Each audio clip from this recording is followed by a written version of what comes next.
今回はまたアリエクスプレスで購入したものになります。今回購入したのはこちらです。ポータブル SSD ですね。こちらお値段なんと日本円で約1000円です。1000円でポータブル SSD4TB が1000円って絶対ありえないですよね。でもちょっと面白そうだったので試しに購入してみました。4TBって本当にこれ使えたらめちゃめちゃいいですけどね。本当に使えるのかなこれ。怪しすぎますよね。開封していきます。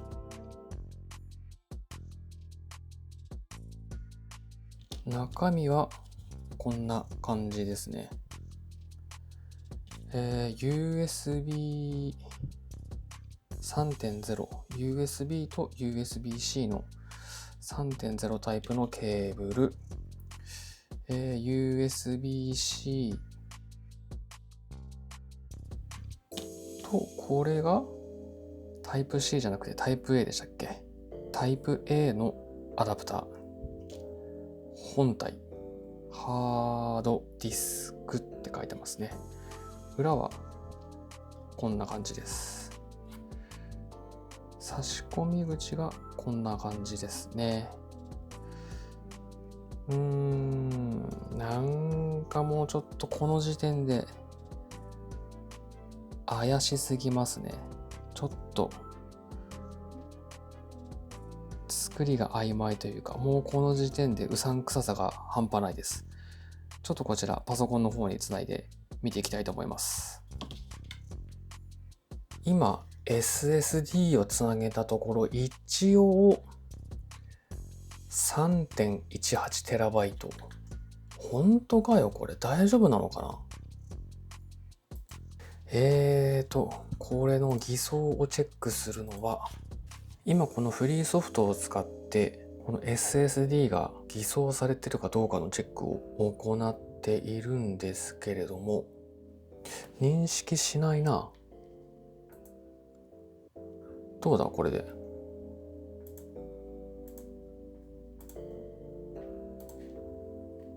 一応付属できた USB の方で試してみるか。認識しない？やっぱり。ダメっぽいね。今ツールを使って書き込みスピードとかをちょっと見てるんですけれど、やっぱめちゃめちゃ遅いですね。これもう完璧に偽物ですね。偽物って分かってたんですけれども、どんだけひどいのかなと思ったら、やっぱ本当にひどいですね。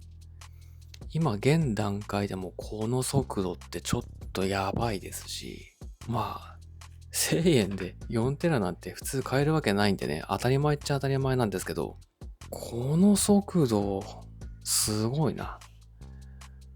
めっちゃめちゃ遅い。びっくりするな。いやもうこれは完全にそのままゴミ箱行きです。ということで、アリエクスプレスにはいろんな面白いものはあるんですけれど、安いものには基本的に気をつけてください。というか、普通に考えて安いものは絶対偽物だと思ってください。で、SSD なのにこの速度ないでしょ。普通にないです。そうですね。皆さん本当に気をつけてこういうのは購入するようにしてください。ちょっと面白半分で買ってみたんですけど、たかだか1000円ですけど、やっぱショックですよね。1000円失うっていうのはね。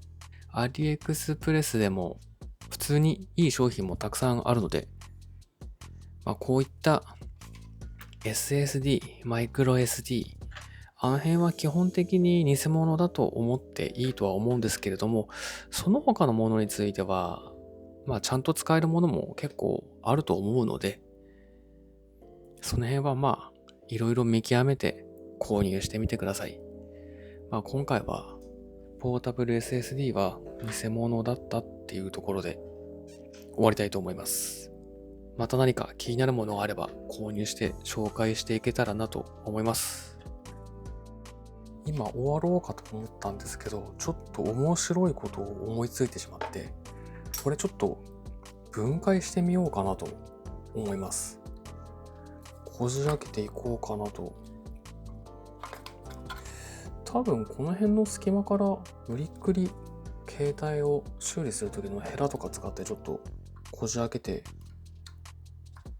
てみようかなと思うんですが、いけるかな？もしいけた。お、どうだろう。いけたんじゃないの？よし、いけた。割れた。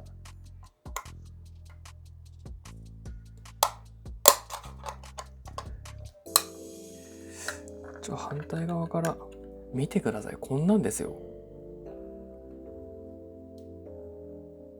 なにこれ。あ、これ見てください。これマイクロ SD ですよ。マイクロ SD が入ってます。面白いですね。こういうからくりなんだ。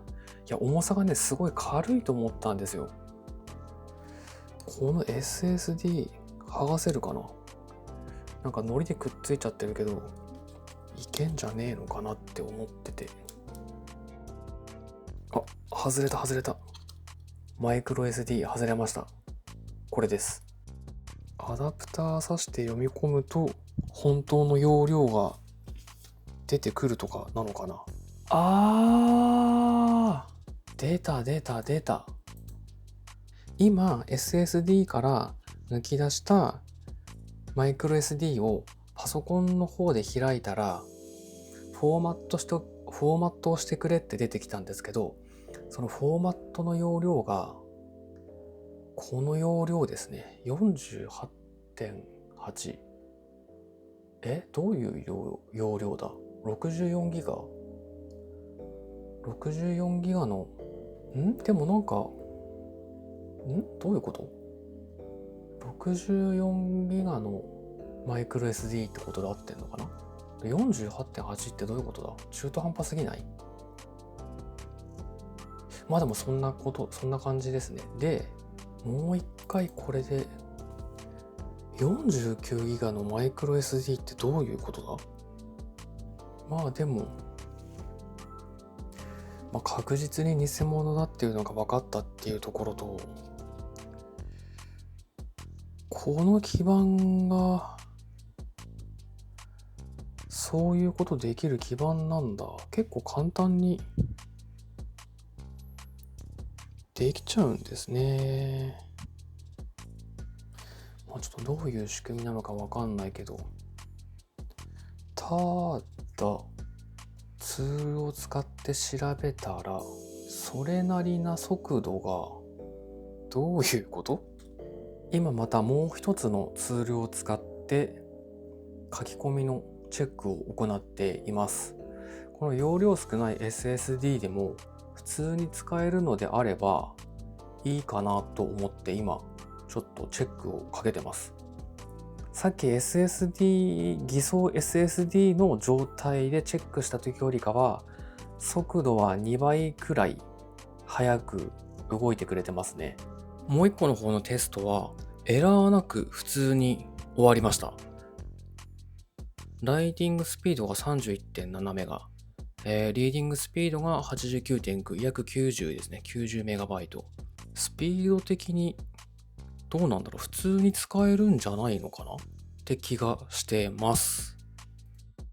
結果購入した SSD は偽物だったんですけれども、中を分解して入っていたマイクロ SD はそれなりに使えるものだったっていうことが判明しました。